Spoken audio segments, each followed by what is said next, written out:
tudo bom, carinhas? Então, o negócio é o seguinte, eu tinha dito que eu ia fazer, que o próximo vídeo ia ser de respiração celular, então aeróbica, então vamos lá. Aqui, eu não vou perder muito tempo brincando porque é bastante coisa. Então vamos lá. Aqui eu tenho a representação de um pedaço de uma célula, tá? Então, membrana, proteínas de membrana, que a gente já vai falar sobre elas. A glicose a gente tem aqui do lado de fora, que veio de onde? Que veio de onde? Da alimentação, né? Então, alimentos que a gente comeu ricos em carboidratos tem glicose. E aí a gente vai ter, depois de toda a digestão, a gente vai ter essa glicose ali. Então tu para de tirar o teu cobertor daí. Parou. E outra coisa que a gente tem é a insulina, tá? Um hormônio secretado pelo pâncreas, tá? Que vai ter uma função bem importante aqui nesse processo, que a gente já vai falar também. Aqui, para esse ladinho, a gente vai ter a famosa mitocôndria, que é a organela que vai participar desse processo. É a atriz principal dessa novelinha aqui, tá? Então vamos lá. Quando a gente fala em respiração aeróbica, a gente fala no quê? Na degradação da molécula de glicose, principalmente, tá? Na presença de qual gás? Oxigênio. Então, na presença de oxigênio, como é que o oxigênio vai chegar aqui, gente? Processo de respiração. A gente inspira ar, que é uma mistura de gases que tem oxigênio dentro, e aí quando este ar passar por todas as vias aéreas superiores, vai chegar lá dentro do pulmão, dentro dos alvéolos, que são ricos em capilares sanguíneos, vai acontecer um processo que a gente chama de hematose, onde o oxigênio vai entrar no sangue, tá? Por difusão. E aí o que vai acontecer? O oxigênio entra dentro da célula, mais especificamente nas células dos glóbulos vermelhos, se agarra lá na hemoglobina das hemácias e é carregado. Quando ele chegar no tecido que precisa, que está trabalhando pra caramba, que precisa dele para respiração aeróbica, o que ele vai fazer? Ele vai entrar por difusão simples, tem pouco aqui dentro, tem muito aqui fora. Ele vai entrar, tá, a favor do gradiente de concentração, e ele vai ficar aqui dentro da célula. O que acontece com a glicose? A glicose não é assim tão fácil para entrar. Por quê? Porque lembra, a glicose é uma molécula grande. Como é que era a glicose? C6H12O6. Lembra? Ela era uma baita de uma molécula. Ela é uma baita de uma molécula. Então ela não consegue entrar sozinha. Então a primeira coisa que acontece é que a insulina, aquele hormôniozinho lá que eu representei de azul, quando ele está presente numa concentração adequada, ele vai fazer o quê? Ele vai se encaixar, a insulina vai se encaixar nesse receptor aqui de membrana, que é uma proteína, e esse receptor de membrana vai mandar o receptor de glicose abrir. Para quê? Para a glicose entrar dentro da célula. Se isso não acontecer, a glicose não entra e fica acumulando fora da célula, do sangue. Isso que acontece com os diabéticos. Tem um tipo de diabético que não faz, que tem um problema nesse receptor. Tem diabetes, tem vários tipos de diabetes, tá? Numa diabetes, a insulina não é produzida, e aí tem que tomar insulina. E tem outro tipo, que é o tipo 2, que na verdade tem um probleminha aqui nesse receptor de membrana, ele não funciona. Daí mesmo produzindo insulina no pâncreas, ela não vai conseguir disparar esse gatilho. E aí a glicose vai ficar ali também, tá? Se acumulando fora da célula, no sangue. E aí, pessoal, uma vez que a glicose, que tudo aconteceu direitinho, a glicose está lá dentro da célula. O que vai acontecer? Ela é grande, ela não consegue entrar na mitocôndria direto. O que ela vai fazer? Ela vai fazer o primeiro processo da respiração aeróbica, que é a chamada glicólise. A glicólise é o quê? A quebra de glicose. Então, ela vai quebrar em duas moléculas menores, que é o senhor ácido pirúvico ou piruvato, que é C3H4O3. C3H4O3. Então, a gente tem duas moléculas bem menores que é a glicose. Nesse processo, pessoal, na verdade são geradas duas moléculas de ATP, já aqui, e eu tenho uma pergunta para vocês. Qual é a metade de 12? É 4? Não, né? É 6. Onde foram parar os que estão faltando? Eu tinha 12. Aqui eu tenho 8. 4 mais 4, 8. Cadê os que estão faltando? Onde estão? Eles saíram daqui também. Foram perdidos. Tá? Se esses 4 hidrogênios ficarem passeando pelo citoplasma, porque isso tudo está acontecendo no citoplasma da célula, o que acontece com o pH da célula?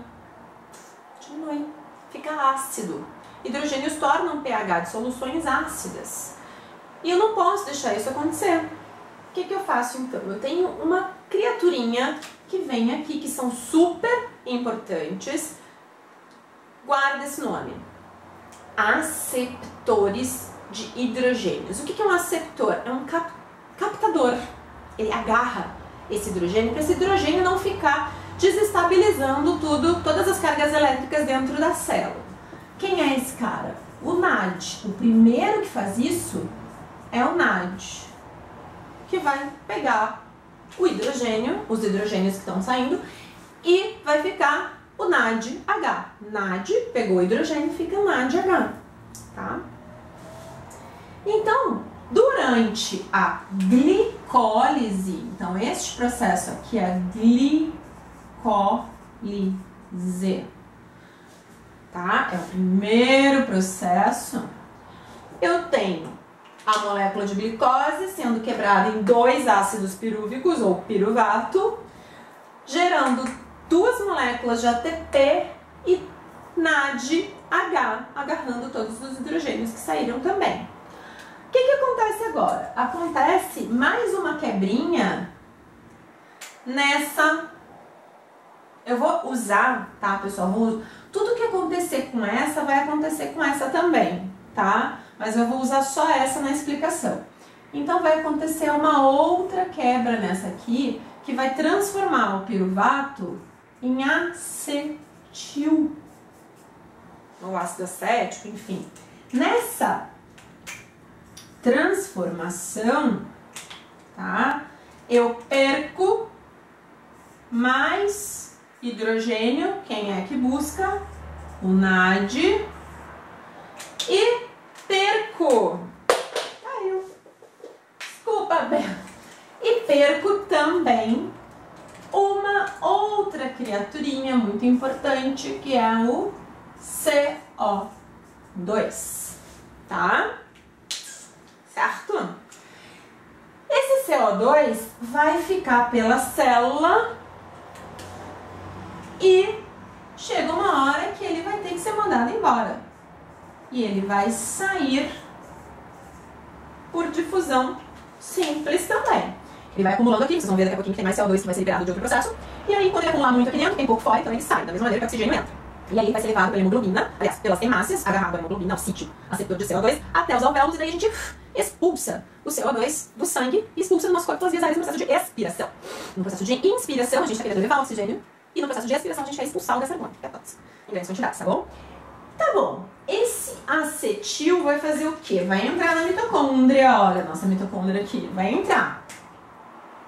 Vai entrar para qual lugar? Para matriz mitocondrial. A matriz mitocondrial é essa parte que é muito semelhante ao citoplasma da célula. Na matriz mitocondrial, o que vai acontecer? uma série de descarboxilações. Então sai gás carbônico e uma série de perdas de hidrogênio. Então vai gerar NADH e outro aceptor de hidrogênio vai aparecer aqui, que é o FAD, e vai virar FADH. E aí, pessoal, eu chamo esse processo onde eu tenho saída de CO2, geração de pouquinho ATP, eu gero ATP aqui também, e NADH, FADH. O que vai acontecer agora, meu Deus do céu? Esse processo que a gente chama aqui é um ciclo, a gente chama de ciclo de Krebs. Este é o ciclo de Krebs. A cada descarboxilação e cada desidrogenação, a gente muda, vai quebrando mais e mais esse acetil ali. Aí vai virando ácido acético, vira oxalacético, e daí vai, até destrinchar por inteiro a molécula que um dia foi glicose. Pra quê, pessoal? Para liberar todos os hidrogênios possíveis aqui de dentro. Por quê? Porque são esses hidrogênios que vão acionar uma reação em cascata, um bombeamento para gerar ATP no final. Aí uma grande quantidade de ATP. É por isso que a respiração aeróbica vai ser tão importante na geração de ATP, tão mais eficiente. Então o que vai acontecer aqui? Esses hidrogênios todos vão vir para as cristas. Por quê?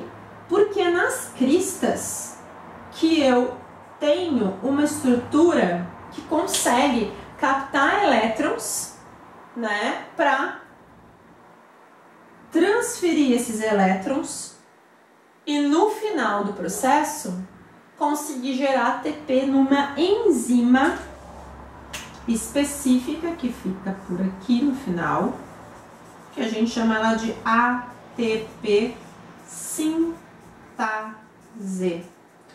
tá? Então vamos lá. O elétron, na verdade, vem e começa a saltar.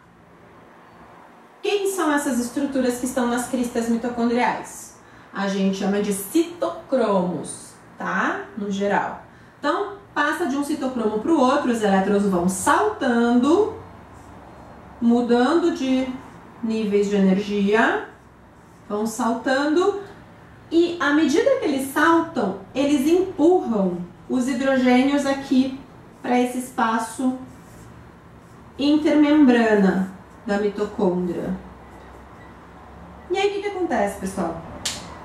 Se ficar um monte de hidrogênio aqui nesse espaço entre membranas da mitocôndria, vai acontecer a mesma coisa que aconteceria se os hidrogênios ficassem soltos lá, né? Vai acidificar o meio, que não é legal. Então o que acontece? No final do processo, os elétrons que chegam aqui vão entrar na ATP sintase. Esses hidrogênios também vão ser captados pela ATP sintase e daqui, pessoal, entra o papel de quem? Do nosso oxigênio. O nosso oxigênio vai chegar aqui. Na verdade, ele vai participar desse processo. Por quê? Porque ele é o último aceptor de elétrons nesse processo, fazendo com que a ATP sintase funcione de uma maneira a pegar os hidrogênios, formar ATP no processo de fosforilação oxidativa, tá? E aí os hidrogênios que forem passar para dentro da célula, para dentro da mitocôndria de novo, vão se juntar com o oxigênio a cada 2 e vão virar o que, pessoal? O famoso H2O, que é a nossa água. Entenderam? Esse processo de salteamento de elétrons de citocromo em citocromo, na cadeia de citocromos, empurrando os hidrogênios para o espaço intermembranas da mitocôndria. Depois, no final do processo, esses hidrogênios e os elétrons todos dentro da ATP sintase, uma enzima que vai fazer com esses ingredientes mais o oxigênio um monte de ATP. Um monte quanto, Janaína? Mais ou menos uns 38 ATPs, tá? Antigamente, a gente dizia que era 38 ATP sempre. Hoje a gente não fala mais isso, isso depende muito do tecido, né? E da situação. Então, o tecido muscular, quando ele é muito exigido, em trabalho árduo, né? Ele tá fabricando às vezes mais, certo? E quando a gente tá em repouso, não é tanto, ok? Então, pessoal, como é que a gente chama este processo aqui? Cadeia de elétrons ou cadeia respiratória. O que acontece com essa água? Essa água pode ser usada dentro da célula, né? Como solvente, como carregador de alguma molécula, enfim. Ou ela pode ser expulsa pela célula para, enfim, a gente expelir depois pelo suor, né? Pela urina, enfim, se tiver em excesso. Então esse processo, gente, ele é todo muito fechadinho, tá? Então a gente tem a glicólise aqui, que é o primeiro, quebrando a molécula de glicose em 2 piruvatos. Aí a gente tem o acetil já entrando, que é também o que era o piruvato mais quebradinho. Ele entra na mitocôndria, ele já tem tamanho para conseguir entrar. Ele entra na matriz. Na matriz acontece a quebra dele, consecutivas quebras, sai um monte de CO2, libera um monte de hidrogênio, nádios e fádios pegam esses hidrogênios, porque eles são aceptores de hidrogênio, e aí um pouquinho de ATP é fabricado aqui, assim como aqui também era um pouquinho, e aí ele vai, na verdade, o ciclo de Krebs, que é esse ciclo aqui, que acontece na matriz, ele vai, na verdade, ser o grande responsável por gerar um monte de hidrogênio para ativar a nossa cascata de citocromos, que vão bombear elétrons e hidrogênios aqui para ATP sintase, junto com o oxigênio que está entrando na célula e na mitocôndria, formar um monte de ATP no processo de fosforilação oxidativa. E aí a gente vai ter no final do processo água. Então, o oxigênio é o último aceptor de elétrons e de água, e de hidrogênios, formando a molécula que é a água. Então, vendo tudo isso, a gente consegue formar a equação da respiração celular que vocês tanto veem nos livros. Então, de C6H12O6, na presença de O2 mais O2, vai virar o quê? Pessoal, vai virar CO2, que sai da célula, mais o que, pessoal? Água, certo? E mais um monte de energia. Legal, né? Entenderam? É este processo de respiração aeróbica.